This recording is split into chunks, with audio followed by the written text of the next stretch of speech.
In the context of the highlighted text, how does dark energy pushing space apart provides a direction to the movement of time? In the context of the highlighted text, the passage mentions that if dark energy pushes space apart, it provides a distinction between the past and the future. If we are running time in one particular direction, the planet would go far away, and in the other direction, the planet gets captured by the star.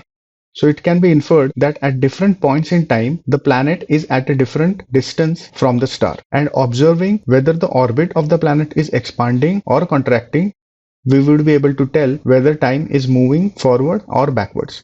So that is the thought here. So we need an answer choice which relates to the distance between the planet and the star over time. Let's look at the answer choices. Answer choice A, dark energy causes the planet to get away from the star. Yes, the passage mentions that if dark energy pushes space apart, the planet would eventually get thrown away from the star. However, this reference is not sufficient to explain that the time is moving in a particular direction. We need an answer choice which suggests that at different points in time, the planet is at different distance from the star.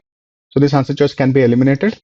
Answer choice B, the difference in the direction of the orbit. The passage mentions that the difference in the direction of the orbit is considered when dark energy doesn't exist or attracts space, whereas we are talking about dark energy pushing space apart. So this answer choice cannot be correct. Answer choice C, expanding orbits helps determine different stages in the life of the planet. Yes, this is what is implied in the third paragraph.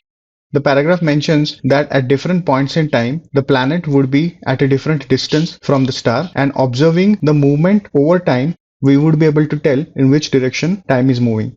So in other words, expanding orbits would help determine different stages in the life of the planet. So this is a good answer choice. Let's keep it on hold. Answer choice D, constant orbits. The passage mentions that the orbits are the same when dark energy is either absent or attracting space, whereas we are talking about dark energy pushing space. So this answer choice cannot be established. Answer choice E, dark energy speeds the planet's rotation. The passage doesn't make any suggestion regarding the increasing speed of the planet's rotation. Also, we need an answer choice which talks about the planet being at a different distance from the star at different points in time. So this answer choice can be eliminated. C is the correct answer.